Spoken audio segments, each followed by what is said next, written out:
नमस्कार दोस्तों, क्लॉक मी चैनल पर आपका स्वागत है। क्लॉक मी ऐप भी है जिसको आप डाउनलोड कर सकते हैं और वो ऐप 25 मार्च से फुल फ्लैश तैयार काम करना शुरू कर देगा। उसका एक चीज आज अपन नया टॉपिक पढ़ने वाले हैं जिसका है महाद्वीपीय विस्थापन। महाद्वीपीय विस्थापन, महाद्वीपीय विस्थापन, कंटिनेंटल ड्रिफ्ट। एक बहुत अच्छा टॉपिक है कंटिनेंटल ड्रिफ्ट। महाद्वीपीय विस्थापन सिद्धांत बहुत फेमस है और इसका सबसे पहले सर्वप्रथम महाद्वीपीय विस्थापन सिद्धांत किसने दिया? 1908 में। 1908 में किसने दिया? टेलर महोदय ने। एफ बी टेलर ने दिया। 1908 में सर्वप्रथम महाद्वीपीय विस्थापन सिद्धांत एफ बी टेलर ने दिया। इन्होंने देखा कि अमेरिका में रॉकीज और एंडीज उत्तर से दक्षिण की तरफ है और आल्प्स, एटलस, हिमालय ये पूर्व से पश्चिम है। इन चीजों को देख के उन्होंने लगाया कि महाद्वीपों का विस्थापन हुआ है, इसमें महाद्वीपों का विस्थापन हुआ है। तो ये महाद्वीपीय विस्थापन सिद्धांत सर्वप्रथम, अगर कोई पूछे आपसे सर्वप्रथम महाद्वीपीय विस्थापन संकल्पना किसने दी तो एफ बी टेलर आएगा। महाद्वीपीय विस्थापन सिद्धांत किसके नाम से जाना जाता है? वैगनर के नाम से जाना जाता है। वो आपको ध्यान रखना है, इसका आपको अच्छे से ध्यान रखना है। ठीक है दोस्तों, इन्होंने एफ बी टेलर ने ये जो विस्थापन सिद्धांत दिया था, इसमें इन्होंने ये जो सारे ये क्या है, वलित पर्वत है। ये वलित पर्वत है। वलित पर्वत क्या होता है? वलित पर्वत ऐसे ऐसे उसमें फोल्ड्स बन जाता है, वलन पड़ जाता है। वलन पड़ने की वजह से वो वलित पर्वत इस तरह से बन जाता है। तो ये एफ बी टेलर महोदय ने दिया था, आपको इसका ध्यान रखना है। महाद्वीपीय विस्थापन सिद्धांत है वो वैगनर महोदय ने दिया था और वैगनर महोदय एफ बी टेलर के बाद में उन्होंने दिया था। एफ बी टेलर महोदय ने 1908 में दिया था। टेलर महोदय ने 1908 में दिया था और वैगनर महोदय ने अपना सिद्धांत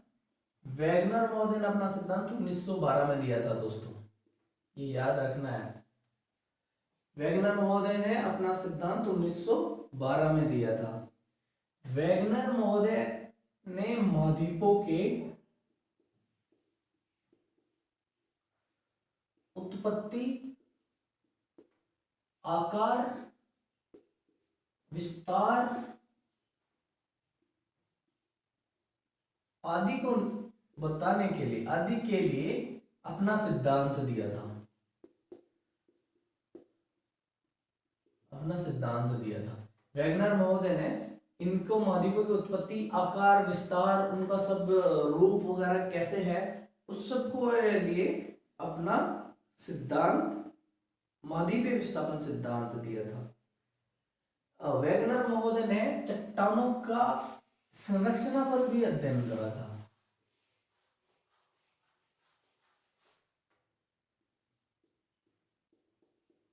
चट्टानों की संरचना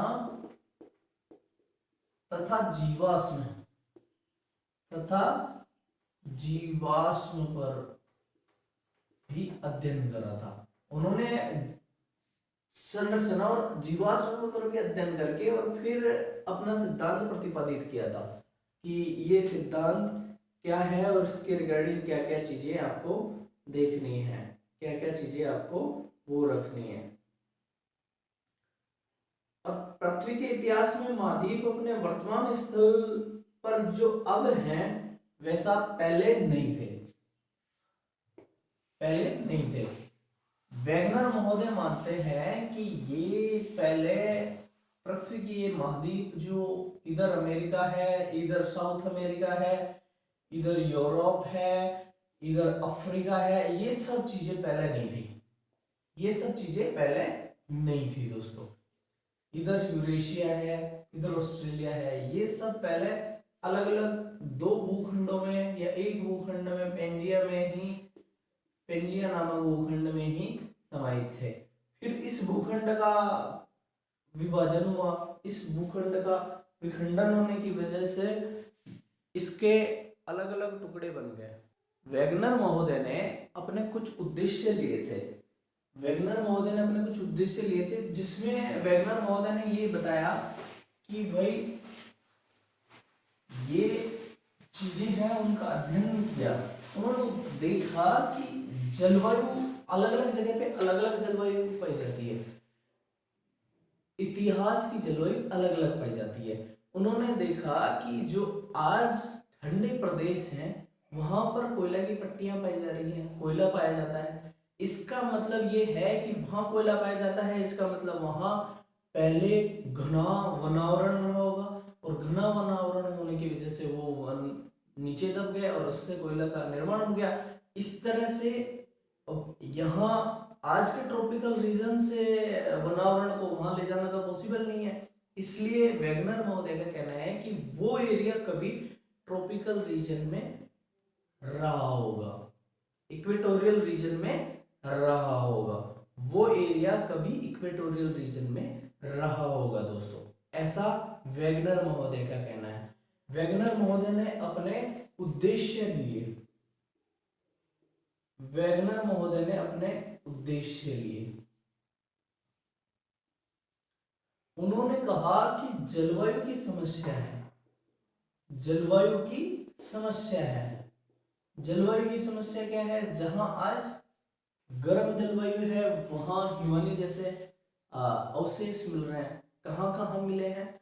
हमारे दक्षिण भारत में मिले हैं हिमानी के अवशेष, ऑस्ट्रेलिया में मिले हैं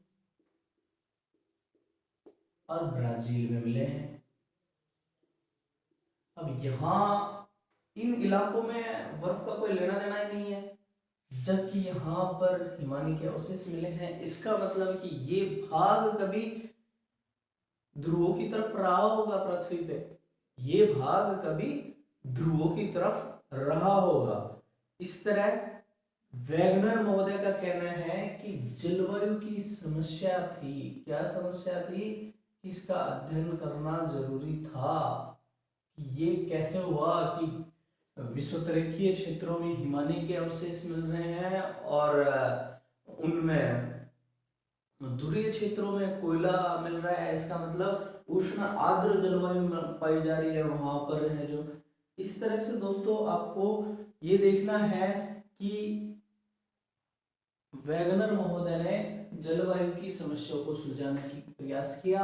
उसका उद्देश्य ये था कि जो जलवायु की समस्या है उससे निपटा जाए, और इसके लिए वैगनर महोदय ने दो चीजें, दो स्पष्ट विभेदों की बात करी।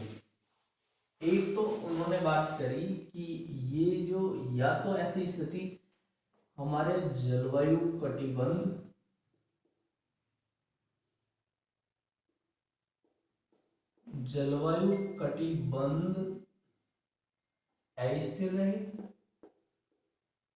अस्थिर रहे तथा स्थल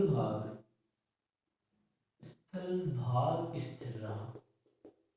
मतलब पृथ्वी है, यहाँ ध्रुवीय जलवायु है, ये ध्रुवीय जलवायु में ध्रुवीय भागों में उष्ण जलवायु मिलना, या तो ये भाग है, ये इनका विस्थापन हुआ विषुवत रेखा की तरफ, या फिर इनका जलवायु कटिबंध है, यहाँ गर्मी के बजाय यहाँ गर्मी होना शुरू हुई, यहाँ विषुवतरेखीय भागों में शीत ऋतु होने ठंड होना शुरू हो गई। तो इस तरह से ध्रुवीय भागों में गर्मी होना और विषुवतरेखा पर ठंड होना जलवायु कटिबंधों की वजह से, ये चीज पॉसिबल नहीं है, ये चीज पॉसिबल नहीं है। तो वैगनर महोदय ने इस चीज को कहा कि ये तो पॉसिबल नहीं है, मतलब जलवायु कटिबंध बदल गए और स्थलभाग स्थिर रहे, ये चीज तो पॉसिबल नहीं है। दूसरी चीज जो उन्होंने कहा कि जलवायु कटिबंध तो स्थिर रहे, जलवायु कटिबंध स्थिर रहे, जलवायु कटिबंध स्थिर रहे तथा स्थल भाग अस्थिर रहे।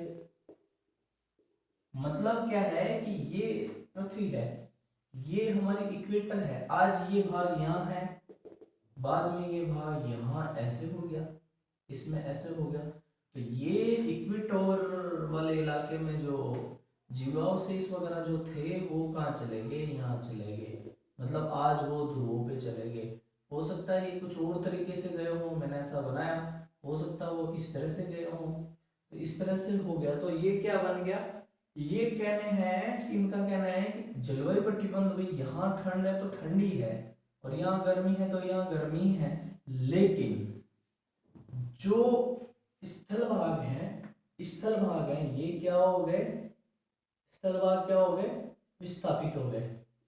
तो वैगनर महोदय ने इसी चीज को लेकर अपना सिद्धांत प्रतिपादित कर दिया है कि इसकी जलवायु की समस्या का मेन रीजन ये स्थल भागों का विस्थापन ही है, और इस चीज को लेकर वैगनर महोदय ने महाद्वीपीय विस्थापन सिद्धांत दे दिया, जिसको हम अगले वीडियो में अच्छे से पढ़ेंगे। उसके उद्देश्य आज हमने देख लिया। ठीक है दोस्तों, धन्यवाद।